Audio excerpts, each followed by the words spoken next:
many votes as possible in early voting. Nevada has a big role to play in choosing our next president and commander-in-chief. I've spent 30 years of my life fighting for children and families. It is the cause of my life. I helped to create the Children's Health Insurance Program when I was First Lady.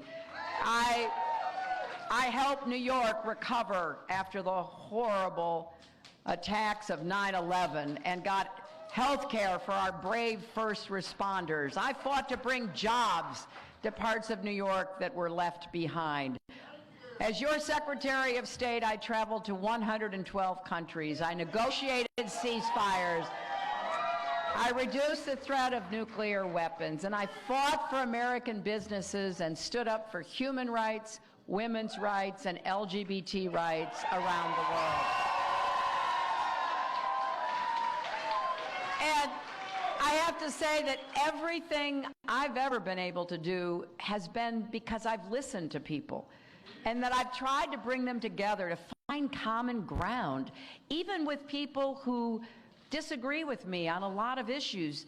You don't provide health care for kids by working with Democrats and Republicans if you say my way or the highway. You say, here's our problem, what are we going to do? How are we going to work together?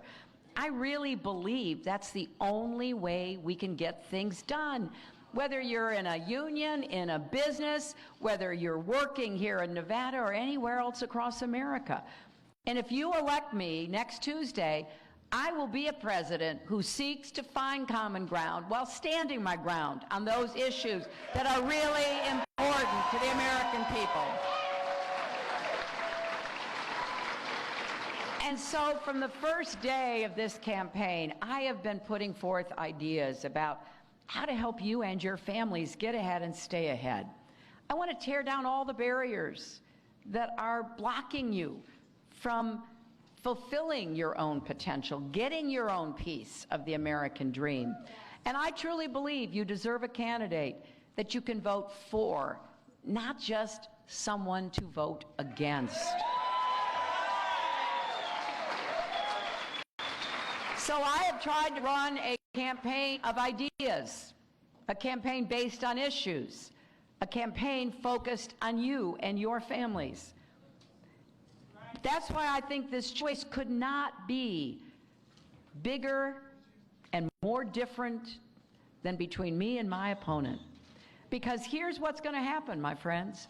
On January 20th, either I or Donald Trump will be sworn in as the next president of the United States. Now I know that those of you in this room don't want him to become president, but let's face the facts. A lot of Americans are voting for him, right? A lot of people are still considering who to vote for. I think people who are considering voting for him say to themselves, you know, I don't like everything he says, and I don't like a lot of things he's done in his life, but maybe he'll become different when he becomes president. And then I think some people are saying, well, maybe I'll just sit this one out. I can't really make up my mind. I don't know who's really going to help me and my family. And I think those of you who are out there on the phones for me, canvassing for me, talking to your friends and your co-workers, you know what an important choice this is, and you have 6 days to convince everybody you can talk to get out and vote. Now, here's something I hope you will try with the people you're talking to. I'm asking Americans to do this too. Just take some time and think. Imagine that on January 20th, 2017, it is Donald Trump standing in front of our Capitol and taking the oath of office. Now, remember, because on January 20th, we are going to have a new president. And things are going to change, that's for sure. The question is, what kind of change are we going to have? Are we going to build a fairer, stronger, better America? Or are we going to fear the future and each other? Imagine with me what it would be like to have Donald Trump sitting in the Oval Office come next January. Someone who demeans women, mocks the disabled, insults Latinos and African Americans. What would it be like to have that person in the most powerful office in the world? What would it be like to have a president who pits people against each other, who doesn't try to pull America together? What would your life be like if he were in the White House? And the truth is, we really don't have to guess. We just have to look at everything he has said and done in his career and in this campaign. It's a good preview of what would likely happen. You know, the great Maya Angelou said, when someone shows you who he is, believe him the first time, right? If you add up all of the people and all the groups of people that he has insulted and demeaned, it makes up way more than half of America. Like if you're an immigrant, or your parents or grandparents, like my grandfather was an immigrant, you know how you will be treated and what you will be thought of. We'd have a president who has shown very clearly how he feels about immigrants from the very first day of his campaign. He's promised to round up millions of immigrants and kick them out, even if that means tearing apart families and hurting our economy. If you're Latino, you know what life would be like, because we'd have a president who doesn't see you as American at all. He went after a distinguished federal judge born in Indiana who said, Donald said he couldn't be trusted to do his job because he was, quote, a Mexican. That judge is as American as Donald Trump.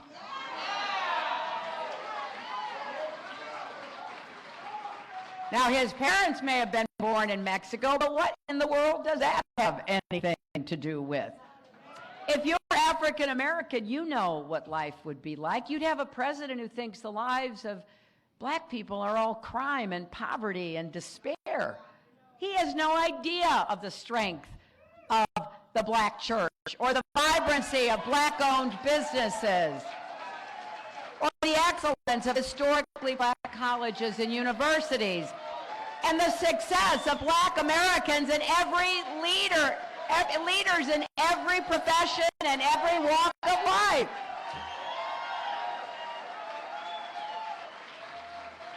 He doesn't have a clue. And if you're Muslim, you know what life would be like. We'd have a president who views people of your faith with deep suspicion and who wants to ban every Muslim in the world from ever coming to the United States, and wants to undo a core tenet of our Constitution. In this country, we defend religious freedom. That brought many people to our shores. Now, we also have seen him insult nearly everybody else, too. And the thing that is so shocking to me is no matter who you are, what your background is, if you don't fit into a very narrow category of people that he can relate to, then somehow you don't have a part in Trump's America. That really bothers me. Now, if you're not Mexican American or African American or Latino or Muslim or an immigrant, you might say to yourself, well, hey, well, maybe this doesn't have anything to do with me, but it does. Because you're an American. And you know, in America, we don't like other people being treated unfairly. We don't like other people being judged superficially. And you can know all you need to know about Donald Trump by just looking at how he treats people. If you're a proud union member, you know what your life would be like? This is a man who just last year tried again and again to block a union at his hotel right here in Las Vegas. A man who says wages are too high and wants to get rid of the national minimum wage, who has no idea how much hard-working American families need a raise. And if you're a small business owner, you also know what kind of president he will be, because he's made his fortune off the backs of people just like you. He refuses to pay contractors and workers. He often offers them pennies on the dollar for work they've already done. And he says, if you don't like it, take me to court. There are people who had to declare bankruptcy, lay off their workers, close their shops forever because they did work for him and he wouldn't pay them. This should be disqualifying for the job of running the American economy.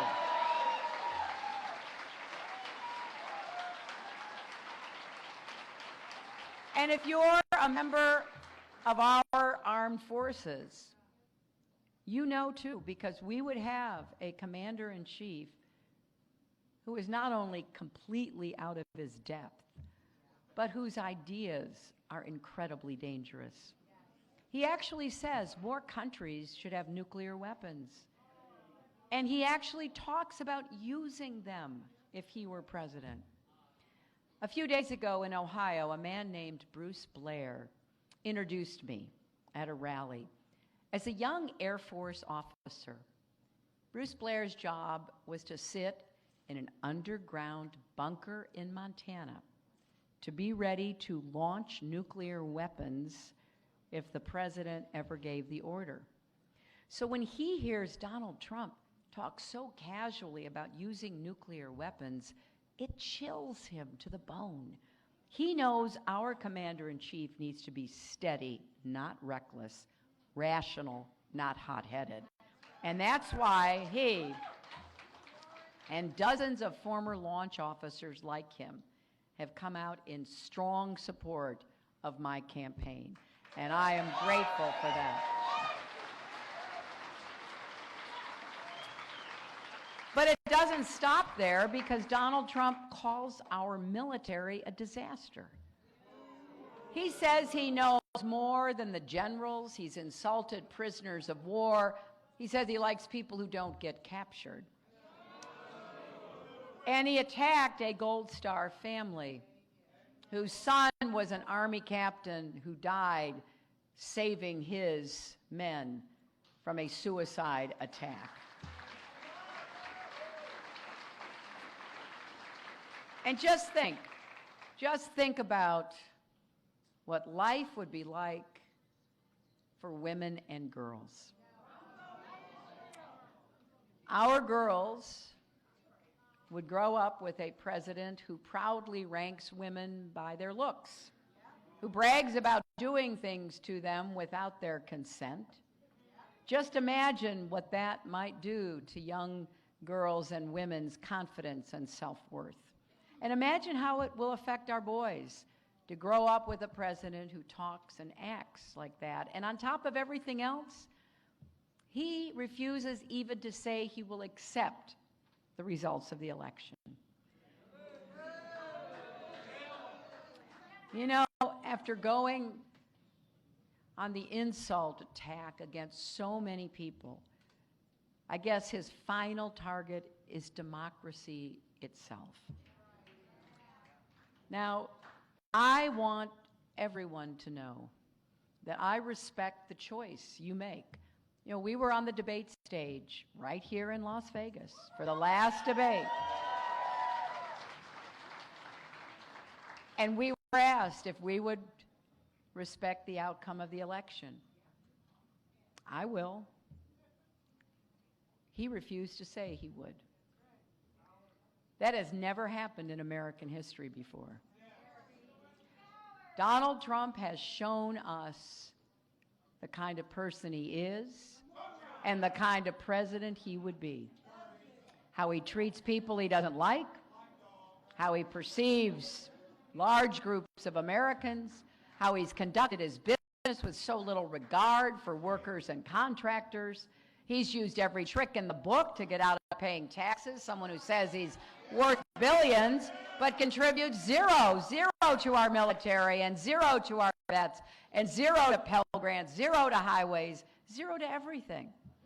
And we know how he thinks and acts toward women. So as you think about this decision, as you talk with people to help convince them to come out and vote, remind them what's at stake in this choice. Everything. Everything.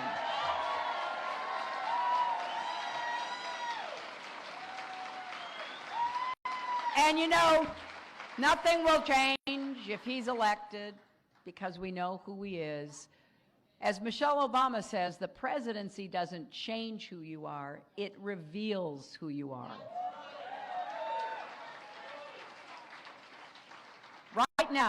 Right now, people across the country are coming together to vote for a different kind of future. I'm very encouraged because they are rejecting his dark and divisive vision for one that is hopeful and inclusive. We know that America is big-hearted, not small-minded, right?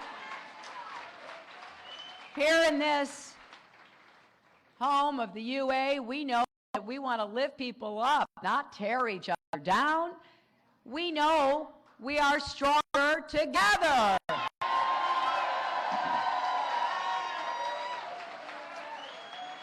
So I want you to tell everybody, here's what we're going to do if they join us. If you're having a hard time paying for college, I've got a real plan to help you. We're going to make public colleges and universities tuition free for millions of families, and we're going to help you pay back your debt so that you can get out from under the burden.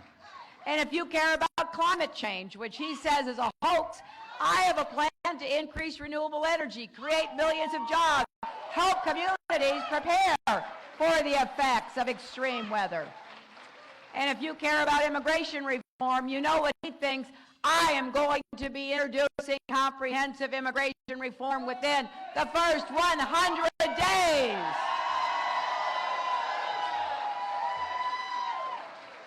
And if you care about defeating the terrorists and reducing the number of nuclear weapons in the world and keeping our country safe, I know what we have to do. I am ready to take on the threats that we face at home and abroad.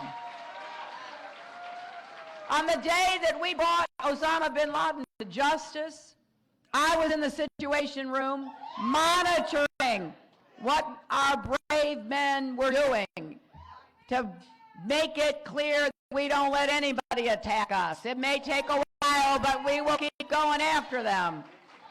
Donald Trump was hosting Celebrity Apprentice. So you think about what we have to do. I will do everything in my power to keep us safe. And if you care about LGBT rights, he wants to undo marriage equality. We believe that people should be respected and have dignity and have the right to marry. And so we're going to keep working to protect the rights of women, to make sure that Planned Parenthood is not defunded. And we're going to try to save lives in America by working with responsible gun owners and the vast majority of Americans to take steps to keep guns out of the hands of mentally ill people, of domestic abusers, of felons. So let's protect lives, right? So here's what we've got to do. If you care about workers, you know what he thinks about unions. I will defend your rights. I believe that when unions are strong, America is strong. So think about any issue you care about. It is on the ballot. It may be my name and his name, but it's on the ballot. So we know what we have to do. You got to vote, and you got to get everybody to vote. We have 200 million Americans registered to vote. That's a record. including 50 million young people, more than ever. And more than 31 million people have already voted early. And that includes 500,000 people right here in Nevada. And when I leave here, I'll be going to Arizona because we are going to fight hard in Arizona. And you know, I understand since 1948, they've only voted for a Democrat president once, and that was for my husband in 1996. So Bill and I love Arizona, and it's close and competitive, and it's going to be a great honor to campaign in these last 6 days across this country, because this, my friends, is not a normal election, right? And millions of people, Democrats, Republicans, and independents, are standing up and saying, we believe in an America that is great because it is good. An America where women are respected, where immigrants are welcomed, where veterans are honored, where parents are supported, where workers are paid fairly, where marriage is a right, where discrimination is wrong, where everyone counts and everyone has a place. I will do my best to bring people together, not pull them apart. So please, let's get out. Let's work these last 6 days. Let's make sure that we win on Tuesday and we prove love trumps hate. Thank you.